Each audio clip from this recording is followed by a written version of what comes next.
Welcome to Purphoros, Bronze Blooded. As far as our opening hand goes, we've got, this is, if we had a card draw source, I would keep on this one, but let's go ahead and mulligan on this. That's going to be Crow Mox, Pirate's Pill. Yeah, we can keep on this. I like this a lot, actually. We can put one of the mountains on the bottom, because I like Inferno. Actually, we'll just go and put Forgotten Cave on the bottom. Yeah, I think that's fine. All right.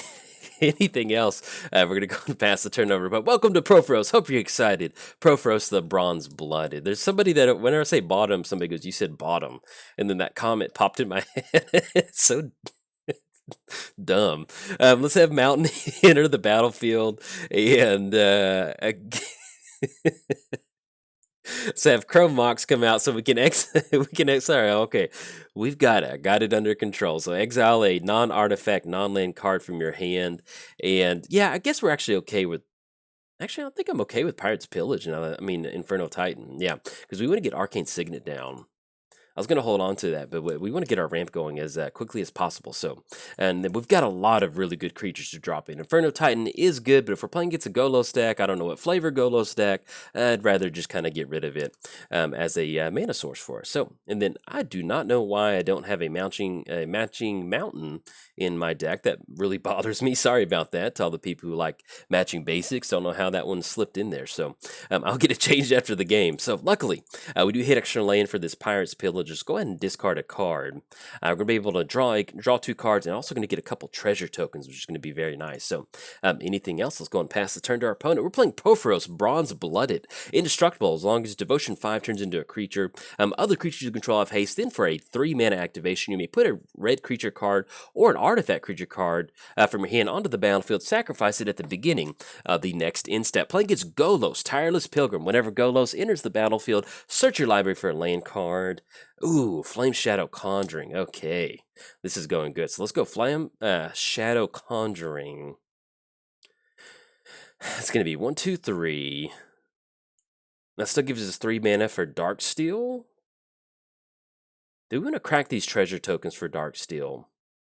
I think I kind of like that because technically it's almost kind of like we're going down on 1 treasure token, which I'm fine with that to have an indestructible mana rock. So to have Darksteel come down and then anything else, we're going to go and pass the turn to our opponent. But yeah, Golos enters the battlefield, grabs that lane, puts it on the battlefield. Then for a 2 mana Wurberg activation, exile the top 3 cards of your library. You may play them this turn without paying their mana cost. And our opponent does have one of the brand new Theros lands in their deck. So it's always fun recording new commander on Magic Online because you get a lot of, like this morning I just played against Dalekos. I don't know how I'm going to sequence these videos. They can split up or in the same video, whatever that may be.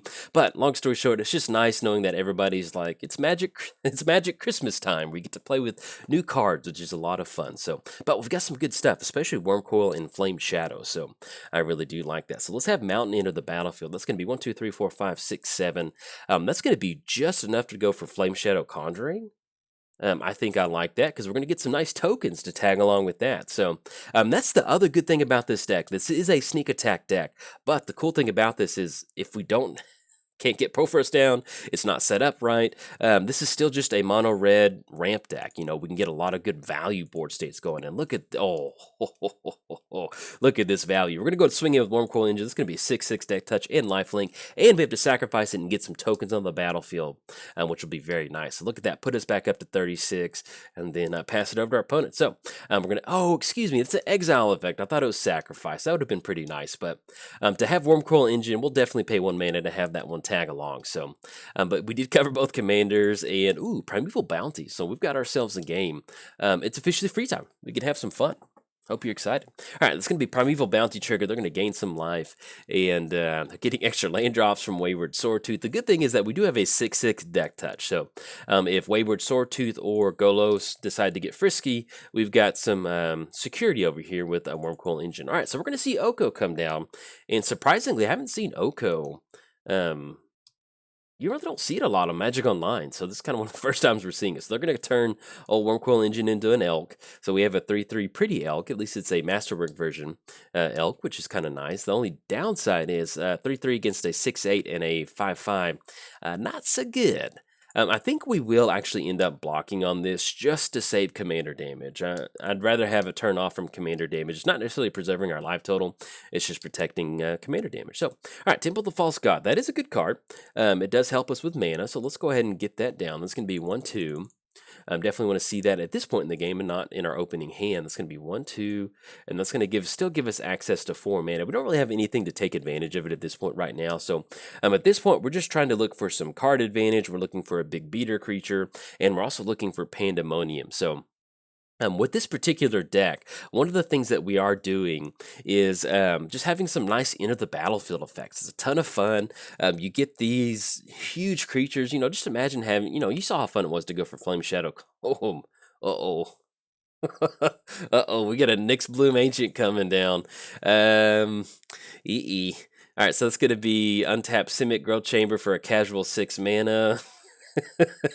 Oh, that's gonna be a Gore Claw. Okay, so the good thing about this this Purphoros deck is that we do have, oh my goodness, things. If you're keeping a score at home, you can definitely check that things have gotten very bad box. They're gonna be swinging in for 11. Yeah, and that's one of the crazy things about Nyx Bloom Ancient, that it's just such a good card by its own. It's just going to be good, and it can do whatever it needs. All right, so Fire Diamond, that's going to be 11, that's going to be 16, that's going to be 20. That's lethal. Unfortunately, Fire Diamond's not going to do much on this one. So good game to our opponent. They're going to get it on this one. We got off to a pretty quick start, but unfortunately, that Oko on Wormcoil, there you go. Oko just messing stuff up again. And we're going to go and scoop it up. So good game to our opponent. Very good showing of Nyx Bloom. You can see how good that is with something like Deserted Temple and Simic Growth Chamber. So we've got some updating to do across multiple decks. I hope you're excited for the new set to release. And if you enjoyed the video, like and subscribe. Thanks. Bye. Welcome to Purphoros Bronze Blooded. As far as our opening hand goes, oh, do we want to keep on this one? I don't think we can, because if we don't hit a land drop, we go nowhere very quickly. Yeah, we've got to. I can't do this. I thought about it really hard. All right, we're gonna keep on this one. Not the best. In fact, let's go ahead and put. Well, Blight still is something to work towards. So we'll go and put Metalwork Colossus on the bottom, and then click OK. But it is nice having Ancient Tomb, so we will take that. So let's go and lead off with Mountain, and then anything else pass the turn to our opponent. So we're playing Purphoros Bronze Blooded, Indestructible. Devotion 5 turns into a creature. Then for a 3-mana activation, you may put a red creature card or Oh, yeah. All right, so let's have Ancient Tomb come down. We've got a Mana Crypt, which is exactly what we want to see. That's going to be Commander Sphere 1/2. And we are playing its Golos, and they might have counter magic. I'd just much rather get Mana Crypt out right now. So anything else will pass the turn to our opponent. So, but yeah, playing Purphoros, Devotion 5 turns into a creature, Indestructible. Put a creature card from your hand on the battlefield, red creature or artifact only, and then other creatures you control have haste. So we're going to have the Mana Crypt trigger. I'm just going to choose Tails on this Mana Crypt trigger, and Lost the Flip. That's a good way to get this one started. And we rip into another mountain. That's going to be Purphoros. That's going to be 1, 2, 3, 4, 5, 6. Actually, let's go Warstorm Surge. Yeah, I like this, because this is what we came here to do. We came here to get some enter the battlefield damage, and that's exactly what's going to happen. So let's have Warstorm Surge enter the battlefield. That's really going to help us kind of set up some really nice damage effects on our opponent, and then we'll pass it over there. So playing gets Golos. Enters the battlefield, search your library for a land card, put it on the battlefield. Then for a 2-mana Wooburg activation, exile the top 3 cards of your library. You may play them this turn without paying their mana cost. So that's going to be Astral Cornucopia for 1 trigger on there. So, or at least 1 counter, I should say. Let's go and choose Tails on this Mana Crypt trigger. We are 0 for 2 on those bad boys. A little bit of a bummer, but that's how Magic goes. So that's going to be 1, 2, 3, 4, 5, 6, 7 minus 5. That's going to be 2. That's going to be just enough for us to go Purphoros. And yeah, I like that. Let's do that. That's going to be 1, 2. Name of the game is just to get as much mana on the battlefield as quickly as possible. So, and I think we're okay with that. So let's have Gilded Lotus enter the battlefield. And then let's go 1, 2, 3. We're going to have old Purphoros come down, and then we're going to try to go for Blightsteel. So we maybe could have set up a Blightsteel win a little bit quicker with Trample on Infect. I'm going to be honest, Blightsteel is in here because it's kind of like a break glass in case of emergency. I don't want to win with Infect. It's one of those things where it's in here if I need it. I want to win with Warstorm Surge. So we'll see what's going to happen. We did get off to a really good start. If we have to end up going for it next turn, we'll kind of see what our opponent assembles. If they get a creature out, we might end up going for that. But at this point right now, I feel really comfortable because we can finally go enter the battlefield for 11 and then just have a huge 11-11 coming across, especially if they grab something kind of gnarly with Golos. So, all right, they're going to have Golos come down. Now, we can actually just Chaos Warp on Golos and just swing in for Infect Trample. So, we'll see what's going to happen with this one. So we might end up doing that because with Golos, it's a little suspect sometimes on as far as what they've got going on. It can get out of hand very quickly sometimes if you're not careful. So, and let's see. But we'll see what we rip into. But if that's what we end up going for, then that'll at least kind of give us the win option on that one. So we're going to choose Tails on this Mana Crypt trigger. We're 0 for 3 on those bad boys, all the way down to 15. Do we want to reveal Reforge the Soul? So that's going to be...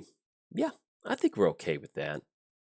I mean, because we've got Chaos Warp on Golos, and they could Chaos Warp into something that deals with Blight still. So, yeah, we're going to go for Reforge the Soul. I want to have fun with this deck. I want to get a good Warstorm Surge, and we're going to try our best on this one. So, all right, so we're going to go for the reveal off of this. It's going to be a red... Yeah, let's cast that for red. I guess technically... We can still end up dropping a creature no matter how we kind of end up sequencing this with Purphoros. All right, yeah, either way, that's going to be fine. So we don't have to worry about losing that extra mana. So we're going to go for Reforge the Soul. Blight still would have been nice to go for in Chaos Warp, but I like to have fun, and this is what we came here to do. So, ooh. Okay, so we've got 1, 2, 3, 4, 5, 6, 7, 8. 1, 2, 3, 4, 5, 6, 7, 8, and that's going to be... Yeah, we're not going to have enough for Mirrorworks and the drop. But I think at this point, I kind of do like setting up a Mirrorworks. All right, so we're going to lose that last little bit of mana. Yeah, this is going to be good. All right, so we're going to have a mountain come down. Let's go for Mirrorworks. It's going to be 1, 2, 3, 4, 5. And then we're going to have Arcane Signet come down. And then next turn, we can set up a really nice Metalwork Colossus. It's going to be 1, 2. Let's have Arcane Signet. And then there we go. And do we... Oh, actually, yeah, we do have enough mana to make a copy of Arcane Signet. I always love that. Well, or we can go for Faithless Looting just to dig a little bit deeper. We can always do that next turn. Let's just make a copy of Arcane Signet. All right, yes, definitely going to pay for that ability. Arcane Signet. Oh, and actually, we can use the copy of Arcane Signet to go for Faithless Lootings. All right, so we're going to discard 2 more cards. Let's go for, I guess at this point, we'll just get rid of Mountain, and we'll get rid of Crystal Vein, and then anything else, pass it over our opponent. So, there we go. Now we've got a really nice setup. One of the main reasons why I didn't want to go for Infect is because... I wanted to set up an enter the battlefield damage effect win with something like Metalwork Colossus. So, and it's looking like we're going to be able to get it next turn. Hopefully so. As long as our opponent doesn't have Vandal Blast or destroy all artifacts and enchantments, which, or or Cyclonic Rift. Okay. Magic is fun. All right, so we've got Golos swinging across for 3. That's going to knock us down to 10. And let's try to rebuild. That's what Magic's all about. So, all right, so we... Oh, and the Soul Ring actually does help out a lot. So let's go Mana Crypt. A little bit of a bummer on that one. Let's get Mana Crypt come down. Let's go Soul Ring on Mountain. That's going to be 1, 2, 3, 4. We can still end up going Gilded Lotus, because we just need to rebuild as quickly as possible. There we go. Tap down 1 more, and then it's going to be 1, 2, 3. What's going to be the best bet for us to sequence? I guess we actually probably need to get down Warstorm Surge if we're wanting to close this one out. That's going to be triple red. Okay, so we're down to 8. We've got 3 swinging in with Golos. We'll see what's going to happen, but at least we'll just go and pass the turn, and then we'll try to rebound. So at the very least, we've got... Well, actually, we don't want Rupture, because that's going to deal damage to us, so that probably doesn't sound that good. But at least we can have Mirrorworks come down. We can still go for Metalwork Colossus. The total converted mana cost of non-creature artifacts. That's going to be 1, 2, 3, 4, 5. So we do at least have Metalwork Colossus for 6, basically, which might end up working out. So, all right, they're going to put us down to 5. It's going to be Tails on this one. Loss of Flip. I think we're like 0 for 4 on Mana Crypt triggers. And then Tormenting Voice. Okay. Let's see, how do we set this up? So we've got Metalwork Colossus, which does have a reduced cost. If we end up going Mirrorworks, so it's going to be Mirrorworks. And then we're going to cast Metalwork Colossus for free. So we're going to get a copy of that. We're going to have Warstorm Surge. We're going to deal that damage up top to our opponent. That's going to be 10. There we go, put them down to 20. And then let's go for let's have a Mirrorworks copy. 1, 2. Yes, definitely pay for that Mirrorworks copy. That's gonna be another damage up top. That's gonna put them down to 10. And that's still gonna give us, well, we can't tap down Ancient Tomb as much as we want to. We can't do that. And then now if we end up going Rupture, I think that forces this game into a tie. And why not? Let's have some fun. And then I think it reboots the game. All right, so we're gonna sacrifice a creature. We're gonna sacrifice Metalwork Colossus, and then it's a draw. So it's kind of like we're going. Okay, so we'll see if we end up going to technically game 2 because we ended that game in a draw.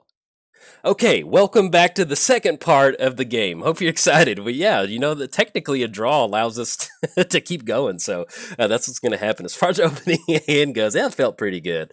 We've got Mountain with, yeah, let's go Mulligan on this one. Temple of the False God with 1 land and a Metalwork. Yeah, let's go 1 more Mulligan. Ooh, this is very rough. Let's go 1 more mulligan, and I guess, yeah, we'll keep on this one. We do have to put 3 cards on the bottom. Let's put Crumbling Colossus on the bottom. Panharmonicon is very far away, and Electro Dominant. So, anything else? Let's go and lead off with Mountain, and then we're going to go and pass the turn to our opponent. But yes, welcome back to the whatever game this would be. Technically, I'm not entirely sure. We ended the game in a draw, so that felt pretty good. And let's have Wasteland come down. Staff of Nin. Yeah, I'd like to actually hold on to Staff of Nin if we can. So let's just pass the turn.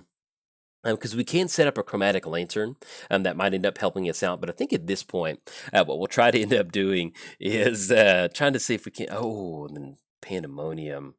Okay, all right, so we do need to get some card advantage going. So what we're going to do on this one is we're going to get rid of Staff of Nin. As much as I would love to have Staff of Nin, we are very far away from Staff of Nin. So unfortunately, we don't hit the lane drop, but we've got some good options. So hopefully we hit the lane next turn, or at least a Mana Rock, and that's going to be Chromatic Lantern, which will allow us to at least get a little bit ahead on mana. So let's see. There we go. Beautiful. Let's have Mountain come down. Let's go for a Chromatic Lantern. Now, one of the things that you do want to keep in mind with Pandemonium is that with Pandemonium, this is every creature whenever a creature enters the battlefield, not our creatures. It does have a reduced cost. It's only 4. You saw that Warstorm Surge was 6 total mana.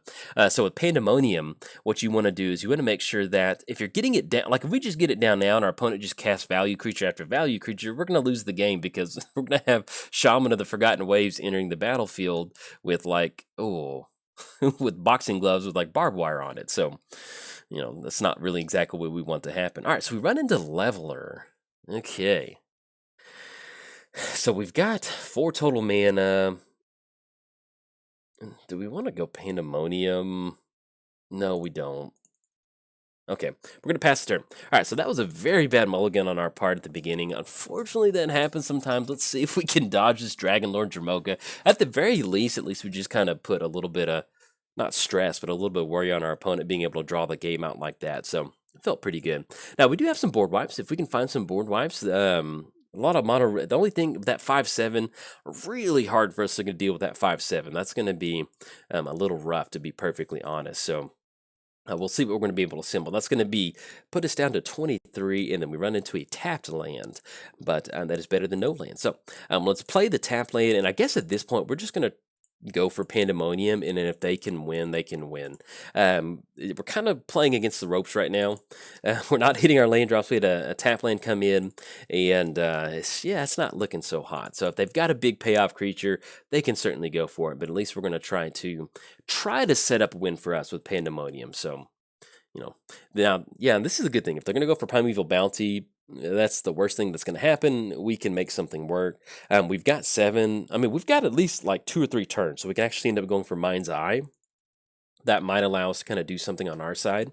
Gauntlet of Might. That's going to be 1, 2, 3, 4. And that's going to give us some amplifying mana, which is pretty much what we want to see happen. So, in fact, let's go and go Gauntlet of Might. That's going to be 1, 2, Chromatic Lantern, and then tap down for red. And just to keep our opponent off any sort of mana that they're trying to work for, let's go Vandal Blast on Nyx Lotus. There we go. All right, so we're going to pop Nyx Lotus, get rid of that, and then anything else pass it back over there. So at this point, we've got 1, 2, 3, 4, 5, 6, 7. We've got 7 total mana that we're working with, which is very nice. Yeah, 7 total mana. We've got Pandemonium on Leveler. The only downside with this lifelink, it's going to be really hard for us to attack our opponent's life total now that they're getting this nice incremental. Oh, and especially with with Galta and Prime Pandemonium. Okay, good game to our opponent. We were playing catch up this whole game, mulliganing down to basically 4. So we tried our best. But yeah, Pandemonium ended up making us lose the game. But it's just one of those things to where we just have to get it done. Now, let's see if they target us correctly. Okay, they did target us. There we go. So that's going to put us down to 1. And a good game. Definitely enjoyed it. It was just fun being able to force that this game to go to a draw. I don't know. It's kind of fun seeing that on Magic Online, where they draw the game out, and Magic Online is like, "Hey, you have to play again." So we have to settle the score. So all right, they're going to be swinging in. Definitely going to be some fine tuning of Purphoros as time goes on, seeing what ends up working. But I've had a lot of fun with it so far, and really enjoying it. In fact, if you enjoyed the video, like and subscribe. Thanks. Bye.